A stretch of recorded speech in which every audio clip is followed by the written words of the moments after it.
In the last lecture, we saw how the reactions of glycolysis break down the 6-carbon sugar glucose into two 3-carbon molecules of pyruvate, and in so doing yield some energy for the cell in the form of a couple of molecules of ATP. But this ATP represents only a tiny fraction, really about 3% of the chemical energy that was stored in the original glucose molecule. There's still an enormous amount of energy still left in the pyruvate, which is the end product of glycolysis. Now, if oxygen is available to a cell, then the pyruvate produced by glycolysis is further oxidized by the reactions of the Krebs cycle, yielding carbon dioxide as an end product. Another way to think about this is that by the time the Krebs cycle finishes with pyruvate, all of the 6 carbon atoms that were found in the glucose molecule we started with end up in 6 molecules of carbon dioxide. And remember that the carbons in glucose are highly reduced, meaning that they carry a lot of energy in their chemical bonds. By contrast, the carbon atom in carbon dioxide is in its most completely oxidized state. And this is because the carbon in CO2 is bonded to 2 oxygen atoms, and these oxygen atoms, being highly electronegative, pull those electrons in towards them, preventing them from holding energy. So what the Krebs cycle is doing for the cell is completing the oxidation of a glucose molecule. In today's lecture, we're going to continue our discussion of cellular respiration by looking at the processes cells use to extract this energy from pyruvate, enabling them to produce actually what are huge amounts of ATP, the ATP that organisms need to power themselves. As was the case with glycolysis, there are many biochemical details involved in the specific ways cells further extract this energy from pyruvate. Some of these details are important to emphasize to understand how the process works, but let me also point out that we don't really need to get too caught up with these details to see the big picture. The most important thing for you to bear in mind as we continue this discussion is what the relative energy levels are of the intermediate molecules and how these changes in energy level contribute to the gaining of energy by the cell. What we want to understand is where ATP comes from in the end. Actually, the way that the cell harvests the remaining energy found in pyruvate begins with a first step in which the pyruvate is partially oxidized to form another molecule called acetyl coenzyme A, or usually just called acetyl-CoA for short. This first step yields quite a bit of energy. It's a highly exergonic reaction, and it also cleaves off one of the 3 carbons that are found in pyruvate. Remember, pyruvate has 3 carbons. Acetyl coenzyme A has only 2 carbons. That 3rd carbon is lost as a molecule of carbon dioxide. Then, the acetyl-CoA enters the Krebs cycle, and the remaining 2 carbon atoms that enter this way become themselves completely oxidized, yielding 2 more molecules of CO2. This CO2 is essentially a waste product of the process. And of course, this also yields a lot more energy that the cell can make use of. Let's first take a closer look at this conversion of pyruvate to acetyl-CoA. This reaction is catalyzed by a huge multi-enzyme complex located on the inside of the mitochondrion. This enzyme complex is collectively known as the pyruvate dehydrogenase complex. Pyruvate dehydrogenase is truly huge. It's made up of about 60 separate protein subunits. Essentially, what this enzyme does is to rearrange the carbons in pyruvate, splitting off one of those, which becomes completely oxidized as CO2, and then attaching the remaining 2 carbons, which are something we call an acetyl group, to a molecule called coenzyme A. It's the combination of coenzyme A with this acetyl group, creating acetyl coenzyme A or acetyl-CoA, that prepares these carbons to enter the Krebs cycle. Now, coenzyme A is itself a very complex molecule, and we don't really need to be concerned about the details of its molecular structure. However, the significance of adding coenzyme A to that 2-carbon acetyl group is something we should think about, and it's as follows. The bond formed between coenzyme A and the 2-carbon acetyl group is a very high energy bond. It's similar to the high-energy bonds we saw being formed between phosphate groups in ATP. Thus, the addition of coenzyme A to this acetyl group is essentially a way of storing energy along with this 2-carbon molecule. This energy comes from the highly exergonic reaction that's catalyzed by pyruvate dehydrogenase. There's a lot of energy released. Some of that energy is used to attach a coenzyme A to the acetyl group. And like the attachment of a phosphate group, this then is a way for those carbons to carry some energy along with them. Now, the change in energy level that occurs from the conversion of pyruvate to acetyl-CoA is almost as great a drop in energy as what had occurred across the entire span of the glycolytic pathway we looked at last time. Some of this energy, as I said, is captured by the attachment of coenzyme A to the acetyl group. Some of the energy that's released by this reaction also is captured in the form of a couple of electrons that reduce a molecule of NAD+, remember that's one of our electron carriers, creating some NADH, the reduced form. So we've captured some energy as electrons, and we've stored some energy in the bond between coenzyme A and a couple of carbons. Now, once the cell has produced a molecule of coenzyme A in this way, the 2 carbons in this molecule can enter the biochemical pathway that we specifically call the Krebs cycle. And it's here where these 2 carbons eventually become completely oxidized and where whatever energy we can get out of them is extracted. Let me state this another way. What goes into the Krebs cycle is a 2-carbon molecule, which has still has fairly reduced carbons in it. In other words, carbons that still carry a fair amount of energy. What comes out of the Krebs cycle are 2 molecules of CO2 for every molecule of acetyl-CoA that goes in. These molecules of CO2 are the most oxidized form of carbon. So what we're doing is putting in reduced carbon, 2 atoms at a time, into the Krebs cycle, and then using the Krebs cycle to squeeze the energy out of those carbons, sending them out as carbon dioxide as a waste product. Now, I want to look a little bit more closely at the Krebs cycle, and the first question we want to ask about this process is, why do we call it a cycle? That is, why do we call it the Krebs cycle and not something like the Krebs process?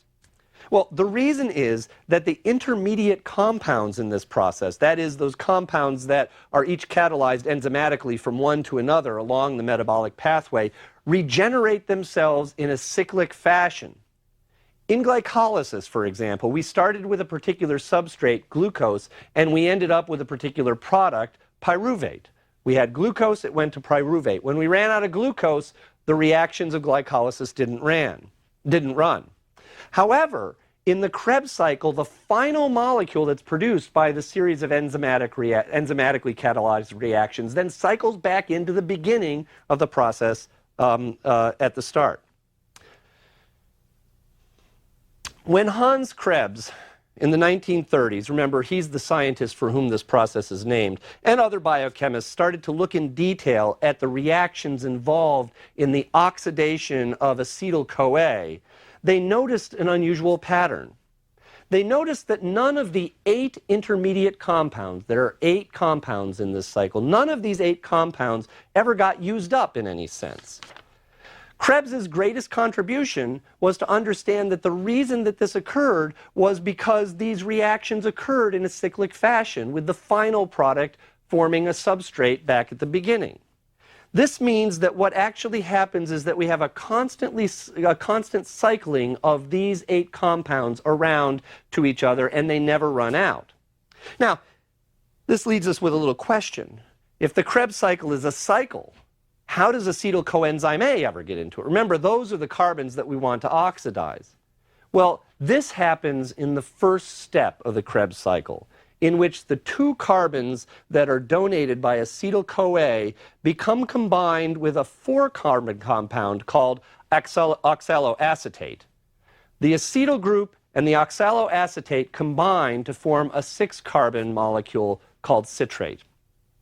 Now, this is an energetically disfavorable reaction. It's an endergonic reaction, the combination of this 2-carbon molecule with a 4-carbon molecule. This shouldn't surprise us. We're actually making a more complex molecule out of 2 simpler ones, so we would expect it would take some energy. The energy that's used to drive this reaction, in other words, the energy that's used to wedge those 2 carbons into this cycle, is the energy that has been stored in the bond that was formed with coenzyme A. That's the significance of that bond at this point. When this 2-carbon acetyl-CoA combines with the oxaloacetate, the coenzyme A itself is cleaved off, much like a phosphate group would be cleaved off, and it's recycled and used again. What we've done is now taken that 4-carbon oxaloacetate molecule, added 2 carbons to it, but also stepped up its energy level to quite a greater height. Now, there are 2 other things that are worth pointing out about this step. Or I should say one other thing that's worth pointing out about this step, and that is that this coenzyme A actually is used in other parts of the cycle as well. It's used in another reaction. So coenzyme A is actually serving a special function as an energy storage compound that's combining with some of the reactants of this cycle, and in so doing storing energy that will drive some of the reactions that need a little help to get pushed along. Now, once we have citrate formed by the combination of the 4-carbon oxaloacetate and the 2-carbon acetyl group that's entered the cycle, then the remaining reactions of the cycle more or less all run energetically downhill. Now, in a couple of these steps, as you might imagine, one of the things that happens is that we lose one of the carbon molecules. In other words, we have a 6-carbon citrate after this reaction, but as the reactions continue through the 8 steps and cycle back around to oxaloacetate, we end up with a 4-carbon molecule. So along the way, 2 carbons are lost somehow, and those 2 carbons are lost, as I said, in the form of carbon dioxide. One way to think about this, I should point out, is that it's as though the Krebs cycle is sort of like a biochemical furnace. And what we're doing with this Krebs cycle is constantly shoveling in these 2-carbon acetyl molecules, these molecules that have a lot of energy, the carbons in them that have a lot of energy, and burning them up as the cycle progresses around. Now, if we consider just the Krebs cycle itself, once we've got that citrate molecule formed, as I said, the entire process essentially runs energetically downhill. This is different than what we saw last time with glycolysis. Remember, we had to invest some energy in the first steps of glycolysis before we could get any energy out. This isn't the case. Once we've got citrate from the formation of from the joining of a 4-carbon and 2-carbon molecule, everything else is more or less downhill. And as these reactions run downhill energetically, not only do we lose a couple of carbons along the way, but we also capture some energy in a couple of ways. Specifically, for every molecule of acetyl-CoA that goes into the Krebs cycle, we get 3 molecules of NAD+ being reduced to NADH, and a molecule of that other electron carrier, FAD, being reduced, that means picking up electrons, to become FADH2. In other words, what we've done with the Krebs cycle in part is capture some of the energy that's being lost as we step down the reactions in the form of electrons. We also produce 1 molecule of ATP, just 1. For every acetyl coenzyme A that enters the reaction, we get 1 molecule of ATP out. Actually, what that means, for every glucose molecule, we started out at the very beginning, because that glucose molecule will split into 2 3-carbon molecules, 2 pyruvates, and thus produce 2 acetyl coenzyme A's. What that means is we actually get, per glucose, 2 molecules of ATP out. Actually, the way ATP is generated in the Krebs cycle is a little bit more complicated than we saw before, and it's not an important detail, but it's kind of interesting because it shows you really how complicated some of this biochemistry can be. The enzymatic step that creates ATP itself actually has another shunt involved, because the substrate level phosphorylation that occurs, remember that's the phosphorylation that will occur when the energy of an exergonic reaction is directly coupled to adding a phosphate to ATP. Actually, this phosphate is added not to ATP, but to a related molecule called GTP. That stands for guanine triphosphate. And guanine, you'll remember, is just another base that we saw when we looked at nucleotides some time ago. Well, what happens is that this guanine diphosphate picks up the extra phosphate. It becomes GTP, guanine triphosphate, and then immediately the guanine triphosphate donates its phosphate group to an ADP, and we have ATP. What's the point? This is just the way these reactions have evolved. A little more complicated than most students of biochemistry would like, but that's what you have. Well, as I said, as the Krebs cycle proceeds, we've lost 2 additional carbon atoms along the way as CO2. And these carbon atoms lost as CO2 are really something you should think of as a waste product of the Krebs cycle. When we include the 1 carbon that we lost already in the formation of acetyl coenzyme A, originally, before we even jumped into the Krebs cycle, what it means is that for each round of the Krebs cycle, for each pyruvate molecule that we've started that had 3 carbons, we have now generated 3 molecules of CO2. And if we double that, because we get 2 pyruvates for every glucose that we started with at the very beginning, what it means is all 6 of those carbons that we first found in that glucose molecule have now found themselves in the highly oxidized, low energy form of 6 CO2 molecules. Now, the 4-carbon compound, that's the last compound in the Krebs cycle, that's the oxaloacetate, is also a fairly low energy compound. In other words, if we're just graphing the steps of the Krebs cycle in a graph of energy over time, we would start out with citrate at the top, and we would start out at oxaloacetate at the bottom. And I just want to remind you that what then happens is that the energy what happens is that this oxaloacetate, when it combines with a molecule of acetyl coenzyme A to regenerate citrate, also is getting a lot of energy. So this combination of oxaloacetate and acetyl coenzyme A essentially steps the whole reaction process back up to the top. So from an energetic point of view, it's as though the Krebs cycle is running down a series of steps, and when it gets to the very bottom, it gets bumped right back up again by the combination of oxaloacetate with acetyl coenzyme A.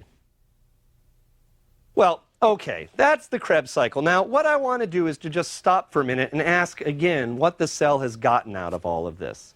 We've now completely oxidized 1 molecule of glucose through the reactions of the Krebs cycle, through the actions of glycolysis, then by the oxidation of pyruvate to acetyl coenzyme A, and then finally through the reactions of the Krebs cycle. Now, we don't really have to keep a close tally of what we get out of it in order to understand the process, but I think it's interesting to just sort of see what we've really gotten out of it, just to get us an idea of where we are in terms of gaining energy.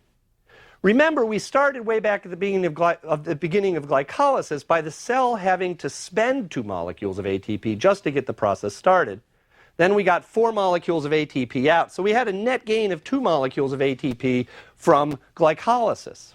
We don't get any ATP when pyruvate is converted to acetyl coenzyme A, but for every 2 coenzyme A's that enter the Krebs cycle, we get out another 2 ATPs.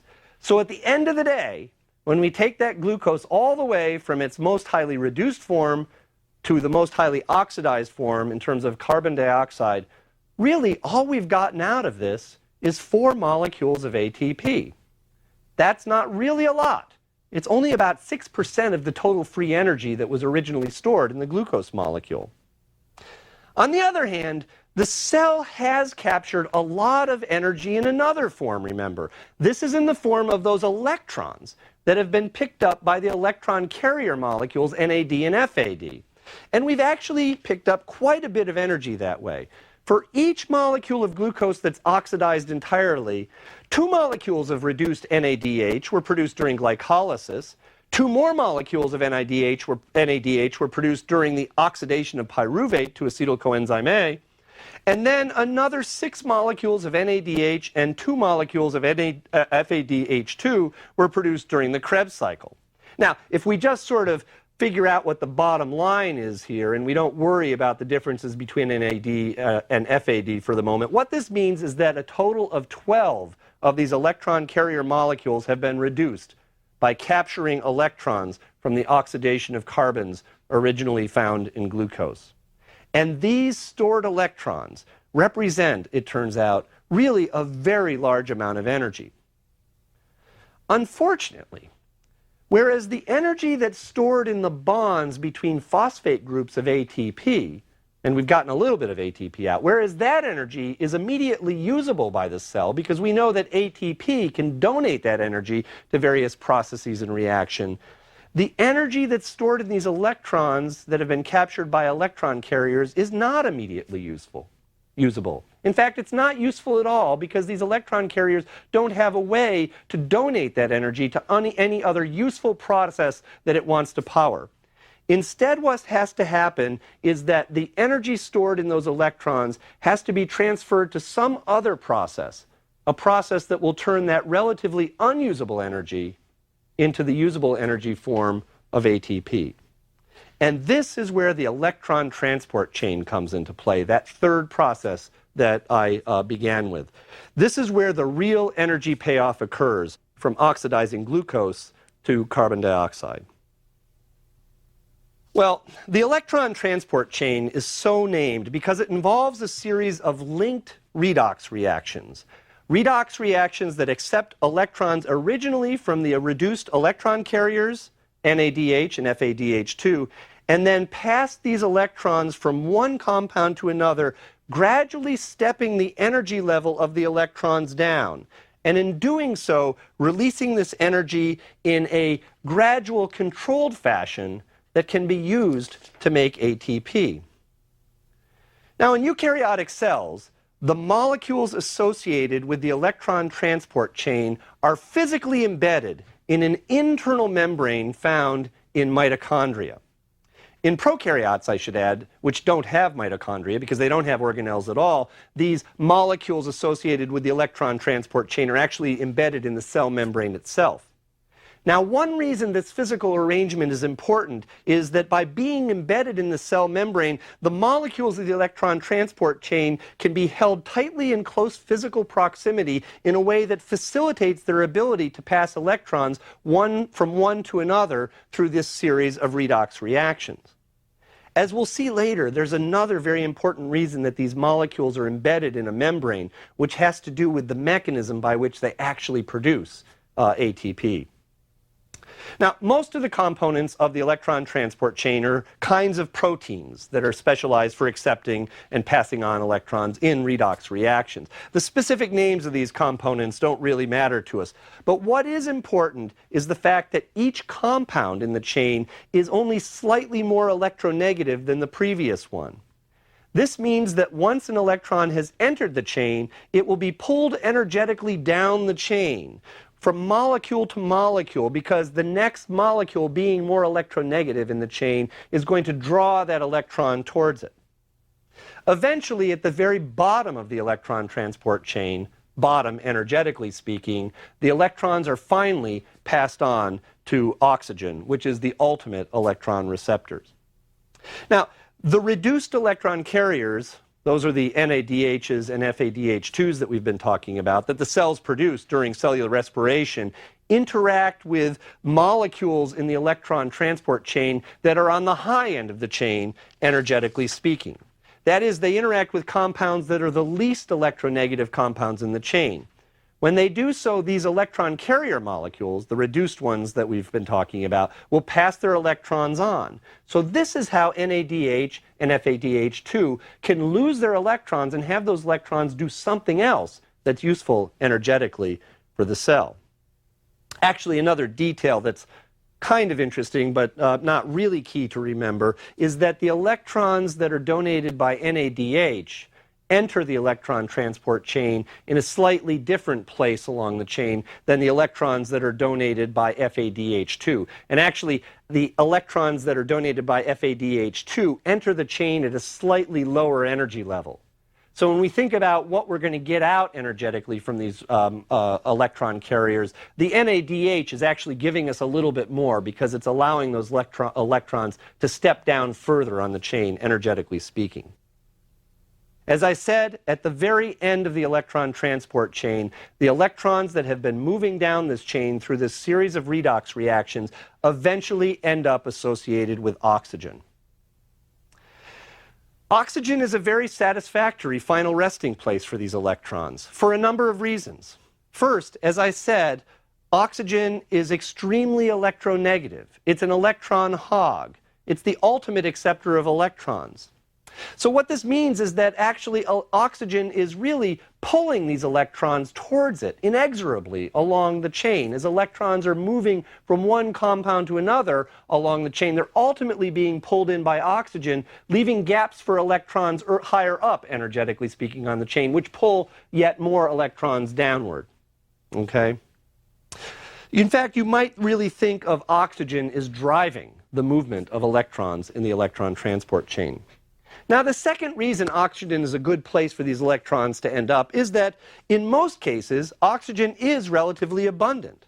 So there's really no need to worry about running out of oxygen as long as we're in an aerobic environment. There's always going to be more oxygen to take the electrons. Now, the third reason that oxygen is a good place for these electrons to end up is that when it receives these electrons, it quickly combines with hydrogen ions in the medium, producing water, H2O. And this shows us where the water comes from in that equation we talked about a couple of lectures ago, the equation for burning glucose. We said that the products of this reaction were CO2, and we've seen where that comes from, and water, H2O. And this is where the water comes from. So, in a sense, water is another one of the waste products of cellular respiration. And water is actually a pretty good waste product to produce because it really doesn't provide any difficult disposal problems for organisms. Now, you might ask why we go through this whole electron transport chain. What we're trying to do is to get the energy out of these electrons. Why don't we just give them to oxygen? Well, it's for the same reason that we wanted to step down the energy levels of compounds in glycolysis and in the Krebs cycle. We want to release this energy gradually, so that the cell can make use of it. Because if it's released too rapidly, the cell just can't simply manage it. Well, now what the cell has accomplished at the end of the electron transport chain is really the complete oxidation of the electrons that the cell had originally captured from the respiration of glucose. The electron carrier molecules that donated these electrons are now in their oxidized form, and so they can be recycled back to the Krebs cycle or to glycolysis to pick up more electrons and keep those metabolic pathways going. But the most important thing that's happened is that the energy that was stored in these captured electrons has been released in a way that can do work for the cell. And the question then is, what exactly is the nature of this work? We know what we want to get out of this. We want to get out the production of more ATP. I just told you that the electron transport chain gradually steps down the energy level of captured electrons through this series of redox reactions, releasing energy gradually. And we know that we want this gradual release of energy to somehow be coupled with the production of ATP, which in fact does happen. But the question is, what connects the two? How is the energy released by these redox reactions somehow captured in a way that produces ATP? Well, the process by which this occurs is what I referred to earlier as oxidative phosphorylation. For many years after the details of how glycolysis works and how the Krebs cycles works, for many years after these details were well understood, the connection between the oxidation of electrons by the electron transport chain and the production of ATP remained a complete mystery. The reason it remained a mystery is because the fundamental mechanism for phosphorylating ADP to produce ATP, that is, the mechanism of substrate level phosphorylation, had already been understood. And scientists thought that somehow a coupling enzyme must also be involved in the connection between the electron transport chain's activity and the production of ATP. It turned out that that wasn't the case at all. What does happen will be the subject of the next lecture.